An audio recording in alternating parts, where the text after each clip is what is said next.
സ്ത്രീണാം ദ്വിഗുണഹാരോ ബുദ്ധിസ്താസാം ചതുർഗുണ സാഹസം ഷഡ്ഗുണം ചൈവ കാമോഷ്ടഗുണ ഉച്യതേ. പുരുഷന്മാരോട് താരതമ്യപ്പെടുത്തുകയാണെങ്കിൽ സ്ത്രീകൾ 2 ഇരട്ടി ഭക്ഷണം കഴിക്കുന്നു, 4 ഇരട്ടി സാമർഥ്യം കാണിക്കുന്നു, 6 ഇരട്ടി ധൈര്യം പ്രകടിപ്പിക്കുന്നു, 8 ഇരട്ടി സംഭോഗതൃഷ്ണ ഉൾക്കൊള്ളുന്നു. നമസ്കാരം. ചാണക്യ ദർശനത്തിൻ്റെ മറ്റൊരധ്യായത്തിലേക്ക് സ്വാഗതം. ഗുരു ചാണക്യൻ്റെ മുകളിൽ പറഞ്ഞ പ്രസ്താവന എങ്ങനെ മുഖവിലക്കെടുക്കും എന്ന കാര്യം തർക്കവിഷയമാവാം. കാരണവുമുണ്ട്. നൈഷ്ഠിക ബ്രഹ്മചാരിയായിരുന്ന ഗുരു ചാണക്യന് സ്ത്രീകളെക്കുറിച്ചുള്ള അറിവ് ഒരുപക്ഷെ പരിമിതമായിരിക്കണം. അർത്ഥശാസ്ത്രം എന്ന മഹത് ഗ്രന്ഥത്തിൻ്റെയും ചാണക്യനീതിയുടെയും ഉത്ഭവകേന്ദ്രമായ ആ മസ്തിഷ്കം പരിമിതമാണെന്ന് സങ്കല്പിക്കുന്നതും തെറ്റാവാം. അഥവാ ഇതിലൊരൽപ്പം പരിഹാസം ഒളിഞ്ഞിരിപ്പുണ്ടോ? ഏതായിരുന്നാലും നമുക്ക് വ്യാഖ്യാനത്തിലേക്ക് കിടക്കാം. ഗൃഹനാഥകളായ സ്ത്രീകൾക്ക് ഭക്ഷണത്തിന് നിശ്ചിത സമയമോ നിശ്ചിത പദാർത്ഥങ്ങളോ ഇല്ല. അതുകൊണ്ട് തന്നെ അവരിൽ പലരും പലപ്പോഴായി ഒരുപാട് ഭക്ഷിക്കാറുണ്ട്.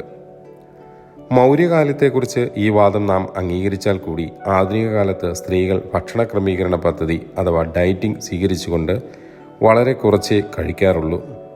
ചിലരാകട്ടെ ഡയറ്റിംഗ് അഭിനയിക്കാറേയുള്ളൂ. സ്ത്രീകളുടെ സാമർത്ഥ്യത്തെക്കുറിച്ചും പരാമർശമുണ്ടായല്ലോ.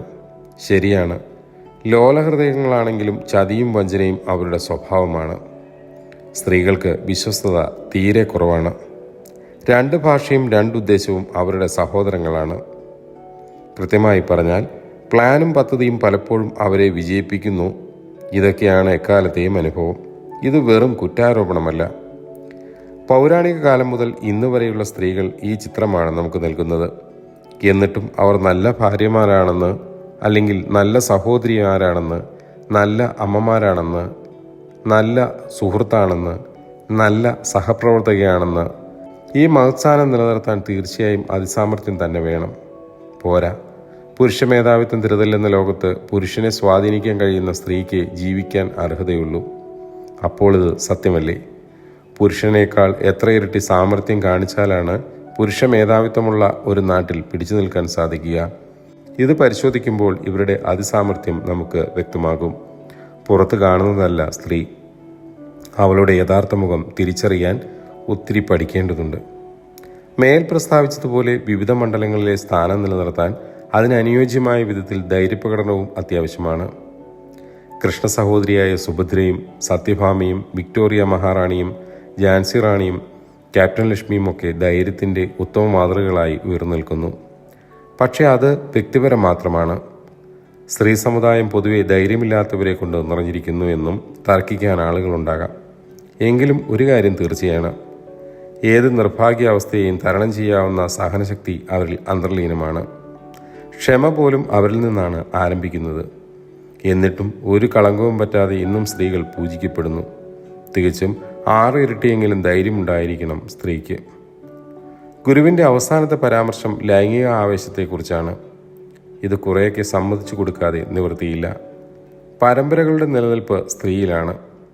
മനുഷ്യ പക്ഷിമൃഗ ലതാദികളൊക്കെ സ്ത്രീയെ ആശ്രയിച്ചാണ് പരമ്പര വർദ്ധിപ്പിക്കുന്നത്. കുട്ടികൾ സുരക്ഷിതമായി വളരാൻ സാഹചര്യമില്ലെങ്കിൽ സ്ത്രീകൾക്ക് കൂടുതൽ പ്രസവിക്കേണ്ടി വരും.